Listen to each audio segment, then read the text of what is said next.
গাড়িতে ধাক্কা, দুর্ঘটনায় আহত 6,000 মামলার অভিযোগ ঘোলাঘোল, দুর্ঘটনায় মেরে দিতে পারে, মৃত্যু ছেলে এবং গাড়ি ফেলে মেরে দিতে পারে। এটা সাক্ষী এখন ট্রায়াল হয়তো হতে পারে, কাস্টডি ট্রায়াল হতে পারে, তার জন্য মেরে দাও সাক্ষীকে, করতেই পারে। এটাই তো মস্তানদের সব থেকে বড় কেরামতি। পশ্চিমবঙ্গে শাহজাহানদের যাতে কিছু না হয় তার জন্য পশ্চিমবঙ্গ সরকার সক্রিয়, করতেই পারে। এটা খুব স্বাভাবিক ঘটনা, মেরে দিতে চেষ্টা করছে। তাই যারা কাস্টডি মানে যারা উইটনেস আছে, সেই উইটনেসকে প্রোটেকশন দেওয়ার দায়িত্ব কিন্তু পশ্চিমবঙ্গ সরকারের পুলিশ বিভাগে।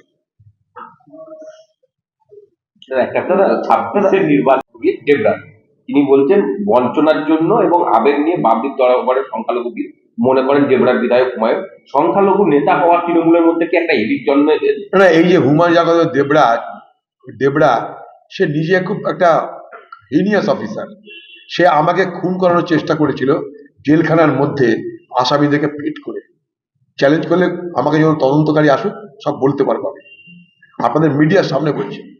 ও যখন এখানকার এসপি ছিল, ওই হুমায়ুন কবির আজকে ডেবরার না গাবড়ার কোট বিধায়ক, একটা হিনিয়াস এলিমেন্ট। সে জেলখানার মধ্যে ক্রিমিনালদের সঙ্গে দিনের পর দিন মিটিং করে অধীর চৌধুরীকে খুন করতে চেয়েছিল মমতা ব্যানার্জির নির্দেশে। তাদেরকে বলে দিয়েছিল যত টাকা লাগে লাগুক, ছেড়ে দেবো, খুন করে আবার ঢুকিয়ে দেবো। এই সেই হুমায়ুন, যার আমলে এই মুর্শিদাবাদে প্রথম আমাদের কংগ্রেসের এমএলএ কে ভাঙানো শুরু হয়েছিল।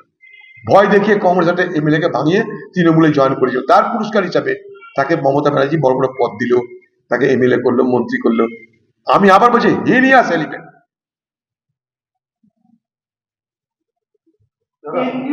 দেবরার হুমায়ুন কবির কথা বলছি, কিন্তু আমি মুর্শিদাবাদের হুমায়ুনের কথা এই প্রসঙ্গে আনছি না। আমি দেবরার হুমায়ুন কবির যার কথা রেফার করলেন তার কথা বলছি, হিনিয়াস এলিমেন্ট। সাদা পাতা দেখিয়ে বিক্ষোভ তৃণমূল সাংসদদের সংসদ ভবনে চত্বরে পশ্চিমবঙ্গে বকেয়া মেটানোর দাবিতে স্লোগান বিক্ষোভ করতেই পারে। বাংলার দাবি মেটানোর দায়িত্ব কেন্দ্রের, কিন্তু পশ্চিমবঙ্গ সরকার এতদিন চুপ করেছিল কেন? বিষয়টা যে পশ্চিমবঙ্গ সরকার এতদিন চুপ করেছিল কেন? এটা আমাদের আইনগত অধিকার। এই আইনি অধিকার আদায়ের জন্য হাইকোর্ট সুপ্রিম কোর্ট কেন হয়নি? এতদিন চুপ ছিলেন কেন আপনি? বছরের পর বছর, 4 বছর ধরে বন্ধ, কি করছিলেন এতদিন? আপনি পশ্চিমবঙ্গের টাকা খরচ করে আপনি নিজের ফুটানি করেছেন। আপনাদের আমাদের যে অধিকার, আমাদের যেটা পাওনা, সেই পাওনা আদায় কোনো চেষ্টা হয়নি কেন? 4 বছর পর কেন ঘুম ভাঙলো আপনাদের? আগেও তো পার্লামেন্ট চলেছিল, আগে প্রতিবাদগুলো হয়নি কেন? কারণ আপনারা জানেন 100 দিনের কাজে যে পরিমাণ চুরি বাটপাড়ি হয়েছে বাংলায়, সেই চুরি বাটপাড়ি তথ্য প্রকাশ করা ঠিক নয়। চুরি বাটপাড়ি তো হয়েছে 100 দিনের কাজে, তার জন্য আপনি পারেন এতদিন আন্দোলন করতে, প্রতিবাদ করতে। আজ আপনি দেখছেন আর উপায় নাই, চলো সরকারি কোষাগার থেকে আপনি 100 দিনের কাজের টাকা দিয়েছেন কেন? আমাদের তো পাওনা ছিল এটা। আপনাকে কে টাকা দিতে বলেছিল নিজের পকেট থেকে? পশ্চিমবঙ্গের কোষাগার থেকে এই টাকা খরচ করার অধিকার আপনাকে কে দিয়েছে? এটা আইনগত অধিকার। কংগ্রেসের আমলে এটা তৈরি করেছিলাম আমরা, রাইট টু ওয়ার্ক, কাজের অধিকার, আইনি অধিকার তৈরি করেছিলাম আমরা, এবং সংবিধান সংশোধন করে করেছিলাম আমরা, সাংবিধানিক অধিকার করেছিলাম আমরা।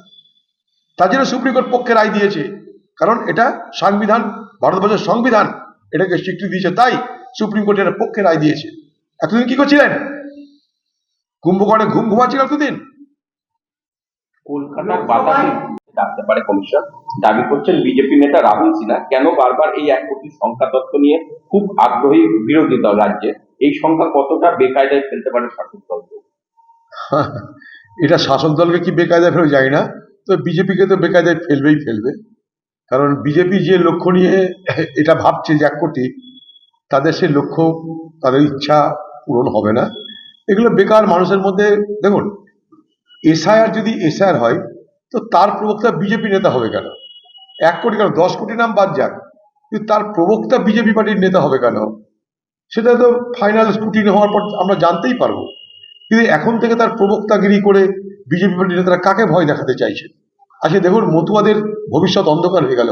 তার জন্য বিজেপি পার্টির নেতারা ভাবছে না, কিন্তু মতুয়াদের ভোটাধিকার থাকবে কি থাকবে না তারা জানে না, ভোট দিতে পারবে কিনা জানে না। সুপ্রিম কোর্টের নির্দেশ দেখেছেন আপনারা, তো তাদের জন্য না ভেবে 1 কোটি, কাকে বাদ দিতে চেয়েছেন 1 কোটি? আর মনে করুন 1 কোটি বাদ গেল না, তখন আপনি দায়িত্ব নেবেন আপনাদের স্টেটমেন্টে? ফালতু যত কথাবার্তা, কক অ্যান্ড বুল স্টোরি সব করছে।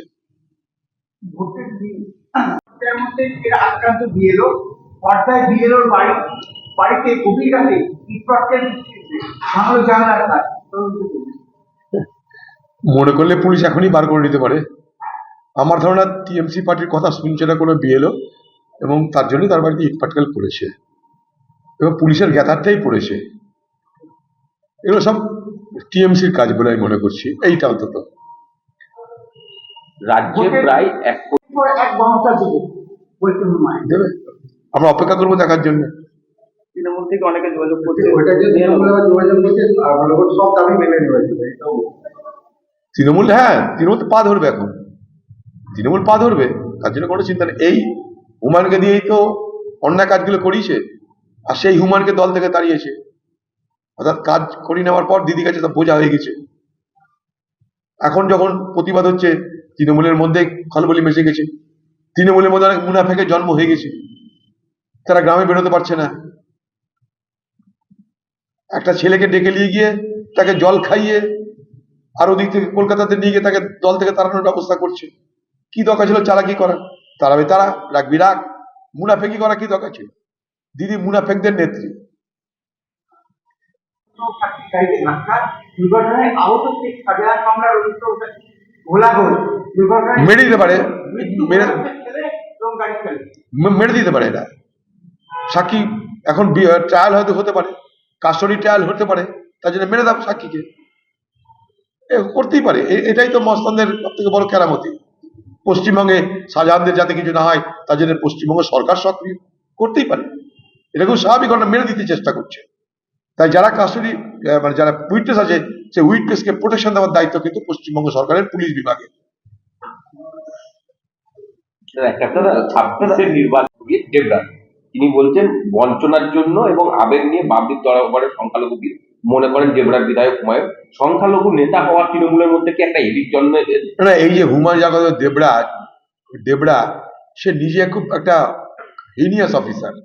সে আমাকে খুন করানোর চেষ্টা করেছিল জেলখানার মধ্যে আসামিদেরকে পিট করে। চ্যালেঞ্জ করলে আমাকে যখন তদন্তকারী আসুক সব বলতে পারবো আমি, আপনাদের মিডিয়ার সামনে বলছি। ও যখন এখানকার এসপি ছিল, ওই হুমায়ুন কবির আজকে ডেবরার না গাবড়ার কোট বিধায়ক, একটা হিনিয়াস এলিমেন্ট।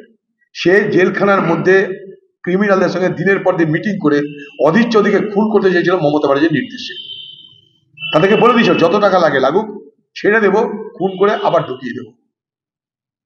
এই সেই হুমায়ুন, যার আমলে এই মুর্শিদাবাদে প্রথম আমাদের কংগ্রেসের এমএলএ কে ভাঙানো শুরু হয়েছিল। ভয় দেখিয়ে কংগ্রেস একটা এমএলএ কে ভাঙিয়ে তৃণমূলে জয়েন করেছিল। তার পুরস্কার হিসাবে তাকে মমতা ব্যানার্জি বড় বড় পদ দিল, তাকে এমএলএ করলো, মন্ত্রী করলো। আমি আবার বলছি হিনিয়াস এলিমেন্ট।